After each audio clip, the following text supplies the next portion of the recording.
은행 문 앞에서 발길을 돌리는 사람들이 늘고 있습니다. 대출 상담을 받으러 갔다가 죄송하지만 한도가 부족합니다 라는 말만 듣고 나오는 거죠. 금리는 여전히 6%를 유지하고 있고 대출 규제는 더욱 강화되면서 내 집 마련의 문턱이 하늘 높은 줄 모르고 치솟고 있습니다. 그런데 더 큰 문제는 이미 대출을 받은 사람들입니다. 1년 넘게 이어지는 고금리의 이자 부담을 감당하지 못해 허리가 휘고 있거든요. 대체 언제까지 이 상황이 계속될까요? 2026년에도 금리 인하는 없는 걸까요? 오늘 이 모든 질문에 대한 답을 찾아보겠습니다. 2025년 1월 한국은행이 던진 메시지는 냉혹했습니다. 기준금리 2.5% 동결과 함께 금리 인하 시사 문구를 성명서에서 완전히 삭제한 겁니다. 그리고 2026년 1월 현재 그 예고는 현실이 됐어요. 1년이 지났지만 금리는 여전히 그 자리에 있습니다. 이전까지는 완화적 기조 전환을 검토한다는 문구가 항상 들어갔었거든요. 시장에 던지는 일종의 희망 메시였던 셈이죠. 조금만 기다리면 금리 내려줄게라는 암묵적인 약속 말입니다. 그런데 2025년 초에 그 문구 자체가 증발해버렸고 대신 금융 외환시장 안정에 유의하며 통화정책을 운용한다는 딱딱한 표현만 남았어요. 금융시장 전문가들은 이 변화를 즉각 알아챘습니다. 당분간 금리 인하 따윈 없다는 강력한 시그널이었거든요. 시장 반응은 빨랐습니다. 증권사 애널리스트들이 금리 인하 시점 전망을 2025년 하반기에서 2026년 상반기로 심지어 2026년 하반기까지 미루기 시작했어요. 그리고 2026년 1월이 됐지만 금리는 여전히 그 자리입니다. 영끌에서 산 사람들의 한숨 소리가 여기까지 들리는 것 같습니다. 한국은행은 왜 1년 넘게 금리를 묶어두고 있는 걸까요? 이창용 총재의 반복되는 발언을 들어보면 힌트를 얻을 수 있습니다. 환율 불안정성이 계속되고 있고 가계부채 증가 속도가 여전히 우려스럽습니다. 이 상황에서 성급하게 금리를 낮추면 오히려 금융 불안만 키울 수 있습니다. 특히 눈여겨봐야 할 부분이 환율입니다. 2025년 내내 원화 가치가 흔들리면서 원달러 환율이 1,400원대를 넘나들었거든요. 만약 이 시점에 한국이 금리를 내리면 어떻게 될까요? 외국인 투자자들이 한국보다는 미국이 낫겠네 하면서 자금을 빼가버립니다. 그럼 환율은 더 오르고 수입 물가는 치솟고 결국 우리 주머니 사정만 더 나빠지는 거죠. 한은은 결국 선택의 순간마다 안정을 택했습니다. 영끌족의 고통보다 금융 시스템 전체의 안정을 우선시한 겁니다. 냉혹해 보이지만 어쩌면 불가피한 결정이었을지도 모릅니다. 경제학 교과서에는 금리를 내리면 경제가 살아난다고 나와 있습니다. 하지만 현실은 교과서만큼 단순하지 않아요. 한국은행이 마주한 건 일종의 역설이었습니다. 금리를 내리면 당장은 좋아 보이지만 시간이 지나면 더 큰 위험이 도사리고 있다는 거죠. 첫 번째 위험 요소는 환율입니다. 2025년 내내 원달러 환율이 1,400원대를 오르내리며 불안한 모습을 보였어요. 2026년 들어서 1,380원에서 1,420원 사이를 오가고 있지만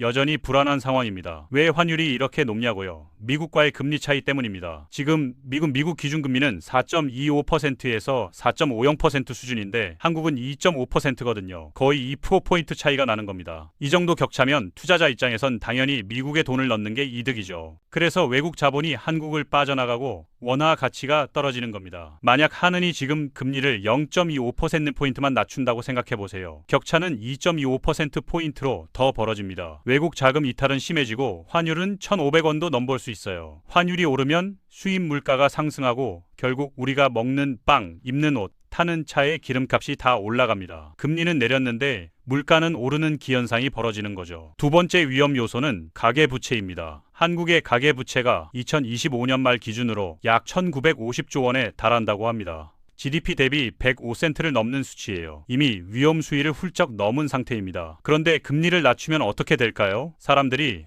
금리 떨어졌네? 이제 대출 받을 때네? 하면서 또 빚을 냅니다. 실제로 2025년 내내 금리 인하 기대감만으로도 주택담보대출이 꾸준히 증가했거든요. 특히 서울, 강남 같은 핵심 지역에서는 대출 규제를 뚫고도 거래가 활발했습니다. 한은은 이런 상황에서 금리를 내리는 건 불에 기름 붓기라고 판단한 겁니다. 결국 한은의 선택은 명확했어요. 지금은 참아야 할 때다. 성급한 금리 인하는 독이 될 수 있다. 그래서 1년 넘게 동결을 유지하고 있는 겁니다. 하지만 이 결정으로 가장 큰 타격을 받는 사람들은 누구일까요? 바로 이미 대출을 받아서 1년 넘게 높은 이자를 내고 있는 영끌족들입니다. 한국은행이 2025년 1월에 금리 동결을 발표하고 채 하루도 지나지 않아서 시중은행들이 일제히 움직였습니다. 주택담보대출 금리를 올린다는 발표였죠. KB국민은행이 선두를 끊었고 신한, 하나, 우리 NH농협은행이 바로 따라붙었어요. 마치 짜고 친 듯이 일사불란하게 움직였습니다. 2025년 2월 16일 기준으로 5대 시중은행의 주택담보대출 변동금리 상단이 전부 6%를 넘어섰습니다. KB국민은행 6.09%, 신한은행 6.12%, 하나은행 6.07%, 우리은행 6.15%, NH농협은행 6.11%였어요. 일부 금융권에서는 심지어 6.3%까지 올랐다는 보도도 나왔습니다. 그리고 2026년 2월 현재 이 금리는 큰 변화 없이 그대로 유지되고 있습니다. 어떤 은행은 소폭 더 올리기도 했어요. 여기서 충격적인 건 2024년만 해도 3%대 후반에서 4%대 초반이었던 금리가 이렇게 치솟았다는 겁니다. 2년 사이에 무려 2%포인트 이상 상승한 거죠. 이게 실제로 얼마나 부담이 되는지 계산해 볼까요? 5억 원을 30년 만기 원리금 균상 상환 방식으로 대출받았다고 가정해 봅시다. 3.8% 금리일 때는 월 상환액이 약 232만 원이었는데 6.1% 금리가 되면 월 상환액이 약 303만 원으로 뜁니다. 한 달에 71만 원이 더 나가는 거예요. 1년이면 852만 원이고 2년이면 1,700만 원 넘게 더 내는 겁니다. 30년 총 이자 차이는 무려 2억 5천만 원을 넘습니다. 집값의 절반을 이자로 내는 셈이죠. 더 절망적인 건 3%대 금리가 이제 완전히 역사 속으로 사라졌다는 겁니다. 2020년에서 2021년 코로나19 시기에 역대 최저 금리를 누렸던 그때가 마치 신기루처럼 느껴져요. 그때 집 샀어야 했는데 라는 후회가 밀려옵니다. 하지만 그때는 집값이 너무 높아서 못 샀고 지금은 금리가 너무 높아서 못 사는 딜레마에 빠진 겁니다. 은행들은 왜 1년 넘게 높은 금리를 유지하고 있을까요? 표면적인 이유는 조달 금리가 높다 때문입니다. 은행도 돈을 빌려와야 대출을 해줄 수 있는데 그 조달 비용이 높아서 어쩔 수 없다는 거죠. 하지만 속을 들여다보면 다른 이유도 있습니다. 바로 선제적 리스크 관리예요. 부실 대출을 막기 위해 아예 문턱을 높이는 전략입니다. 2023년 초에 서울 마포구에 3억 원짜리 아파트를 산 김모 씨 36세의 이야기를 들어보죠. 그는 총 5억 원 중에서 2억 원을 자기 돈으로 3억 원을 대출받았습니다. 당시 은행에서 권유받은 상품은 3년 고정 후 변동 혼합화평 금리였어요. 처음 3년은 3.5% 고정, 그 이후엔 시장금리에 연동되는 변동금리로 바뀌는 구조였죠. 처음에는 월 120만 원 정도 이자를 냈어요. 부담되긴 했지만 감당할 만했죠. 그런데 2006년 초부터 금리가 바뀌면서 갑자기 165만 원으로 뛰었어요. 한 달에 45만 원이 더 나가는 겁니다. 게다가 벌써 1년 가까이 이 금리를 내고 있으니 1년이면 540만 원을 더 내는 거예요. 김 씨처럼 2022년에서 2023년에 영끌에서 집을 산 사람들이 지금 비슷한 상황에 처해 있어요. 당시에는 저금리 기조가 계속될 거라 믿었고 혼합형 금리의 고정 기간이 끝나면 금리가 내려갈 거라 기대했습니다. 하지만 현실은 정반대였죠. 2026년 1월 기준으로 주요 은행의 혼합형 대출금리 고정 기간이 끝난 후에 변동금리는 평균 6.2%에서 6.5% 사이를 유지하고 있습니다. 이건 순수 변동금리보다도 0.1%포인트에서 0.2%포인트 더 높은 수치예요. 왜 더 높으냐고요? 은행이 초기 고정금리 기간 동안 손해를 본 걸 나중에 만회하려는 구조이기 때문입니다. 2025년 한 해 동안 은행권이 금리를 여러 차례 조정했습니다. 대부분 0.05%포인트에서 0.15%포인트씩 올렸다 내렸다 했어요. 고작 0.1%포인트 정도면 별것 아니잖아 라고 생각할 수 있어요. 하지만 실제로 계산해보면 이야기가 달라집니다. 대출 원금 3억 원 기준으로 0.15%포인트 인상이 어떤 영향을 미치는지 볼까요? 인상 전 6.0% 금리일 때는 월 이자가 약 150원, 연 1,800만 원이었는데 인상 후 6.15% 금리가 되면 월 이자가 약 153,700원, 연 1,840만 원이 됩니다. 한 달에 37,000원, 1년이면 45만 원이 더 나가는 거죠. 고작 45만 원이라고 생각할 수 있지만 2025년 한 해 동안 이런 인상이 2차례에서 3차례 있었습니다. 그래서 실제로는 연간 100만 원 가까이 이자 부담이 늘어난 사람들이 많아요. 월급쟁이 가구에게 이건 작은 돈이 아닙니다. 자녀 학원비, 생활비, 노후 준비 등을 생각하면 허리가 휘는 수준이죠. 금리만 높은 게 아닙니다. 대출 규제도 2025년 내내 더욱 강화됐거든요. 2024년 6월에 시작된 스트레스 DSR 총 부채 원리금 상환 비율 규제가 2025년에 본격적으로 자리 잡았습니다. 이게 뭐냐고요? 간단히 말하면 대출 받을 때 금리가 지금보다 더 오른다고 가정하고 계산하라는 겁니다. 예를 들어 현재 금리가 6%인데 스트레스 DSR은 여기에 1.5%포인트에서 2%포인트를 더해서 7.5%에서 8%라고 가정하고 상환 능력을 평가합니다. 그러니까 같은 소득이라도 예전보다 훨씬 적은 금액만 빌릴 수 있게 된 거죠. 실제 사례를 볼까요? 연소득 7천만 원인 직장인 A씨가 있다고 칩시다. 2023년에는 5억 원까지 대출이 가능했어요. 하지만 2026년 현재 스트레스 DSR을 적용한 후에는 대출 한도가 3억 원에서 3억 5천만 원 사이로 줄어들었습니다. 무려 1억 5천만 원에서 2억 원이나 깎인 겁니다. 그럼 집을 더 싸게 사면 되잖아요 라고 생각할 수 있죠. 이론적으로는 맞습니다. 하지만 집값은 크게 안 떨어졌어요. 서울 아파트 평균 매매가는 2024년 대비 2025년에 소폭 상승했고 2026년 들어서도 비슷한 수준을 유지하고 있습니다. 대출은 덜 받을 수 있는데 집값은 그대로니까 결국 자기 돈을 더 많이 넣어야 한다는 얘기입니다. 더 기가 막힌 건 이미 대출 받은 사람들에게도 영향이 있다는 겁니다. 기존 대출을 갱신하거나 추가 대출을 받으려면 새로운 DSR 규제를 적용받거든요. 그래서 예전에 받았던 금액만큼 다시 받을 수 없다는 황당한 상황이 벌어집니다. 게다가 2025년부터 본격 시행된 이 금융권 대출까지 DSR 계산에 포함되는 규정이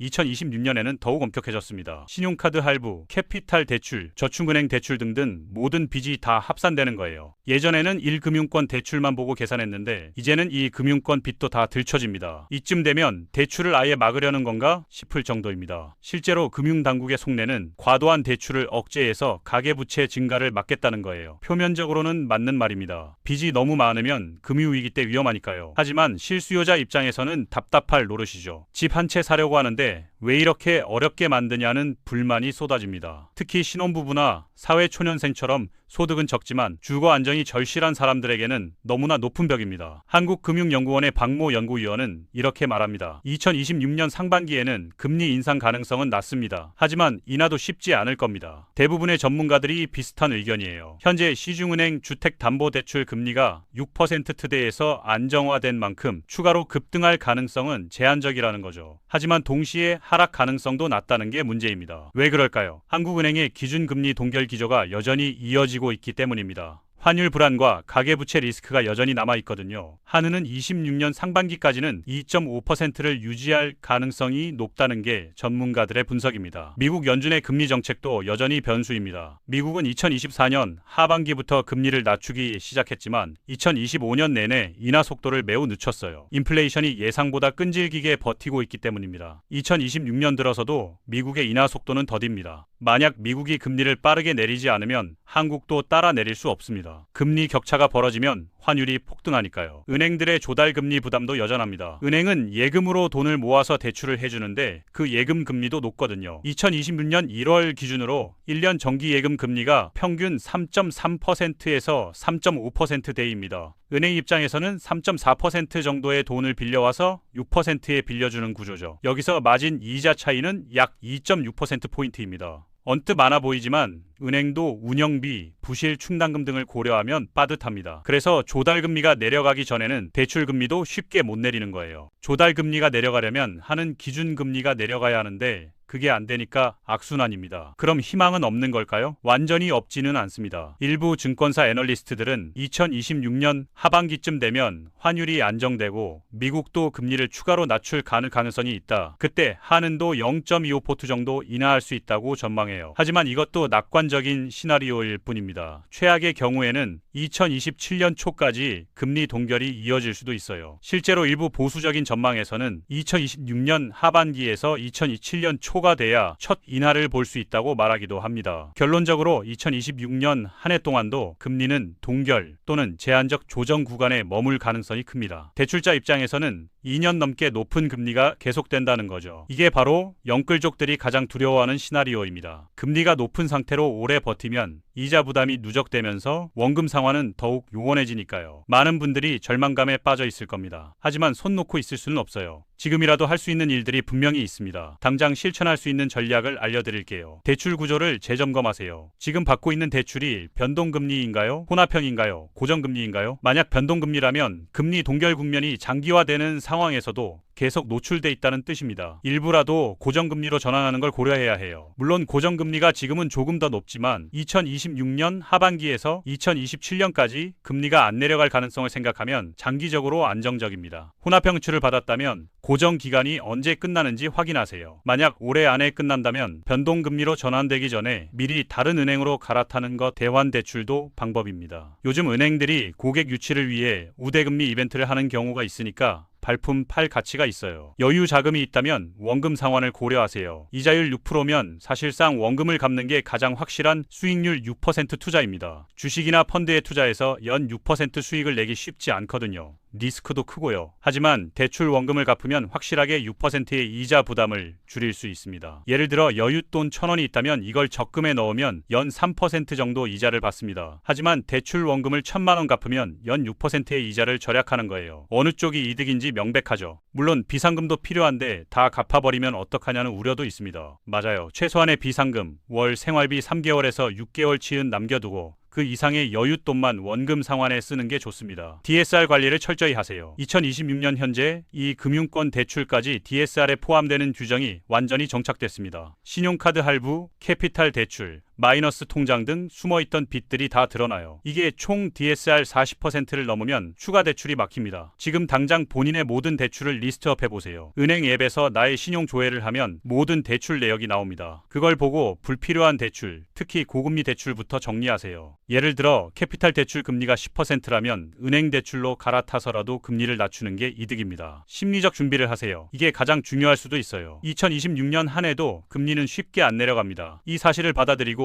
장기전을 준비해야 해요. 조금만 참으면 금리 내려가겠지라는 기대는 위험합니다. 그런 기대를 하다가 자칫 과소비를 하거나 추가 대출을 받는 실수를 할 수 있거든요. 대신 앞으로 1년에서 2년은 이 금리로 버텨야 한다고 생각하고 지출 계획을 다시 짜세요. 불필요한 소비를 줄이고 그 돈을 원금 상환에 돌리는 겁니다. 힘들겠지만 이게 지금 우리가 선택할 수 있는 가장 현실적인 방법입니다. 한국은행의 냉정한 동결 기조는 2026년에도 계속될 것으로 보입니다. 영끌족의 시름은 깊어지고 내 집 마련의 꿈은 점점 멀어지는 것 같아요. 하지만 포기할 수는 없습니다. 지금 이 순간 여러분의 대출 상황을 점검하고 실질적인 대응 전략을 세워보세요. 오늘 내용이 조금이나마 도움이 됐길 바랍니다.